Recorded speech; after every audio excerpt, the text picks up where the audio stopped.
continue la lecture, le PAMJ, Clinical Médecine. Il est 15h01. Du point de vue conséquences, au premier trimestre, diverses malformations jugées non pathognomoniques de l'intoxication au CO ou d'autres volatiles ont été rapportées, dont les fentes labiales ou des malformations des membres. Certaines anomalies du développement cérébral ont également été rapportées, notamment des microcéphalies et des dysgénésies télencéphaliques à partir du second trimestre de la grossesse.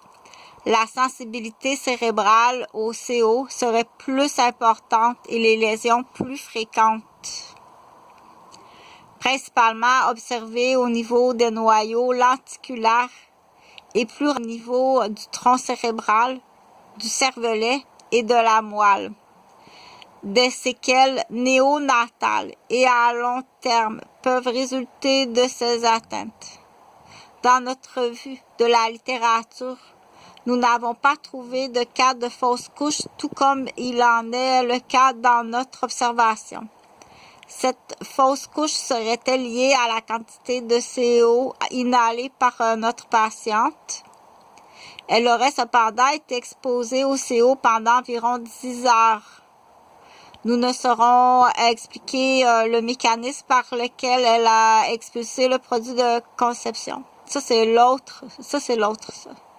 Le mécanisme ayant conduit à cette fausse couche reste encore à élucider. Ça, on va aller voir l'autre fiancée. Tu t'es trompé de fiancée, là.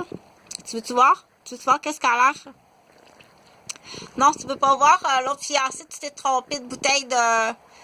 Tu t'es trompé de mademoiselle. Tu veux-tu la voir, l'autre mademoiselle? Tu veux-tu rencontrer sa famille à l'autre mademoiselle?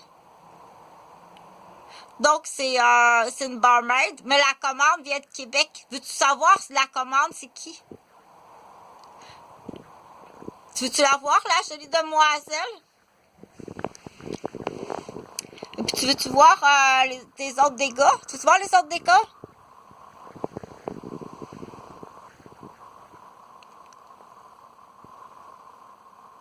Nous ne saurons expliquer le mécanisme par lequel elle a expulsé le produit de conception.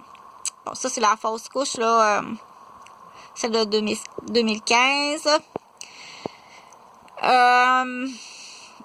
Les manifestations cliniques de l'intoxication, mais cette fois-ci, c'est pas du CO. Là. Ça c'est un poison.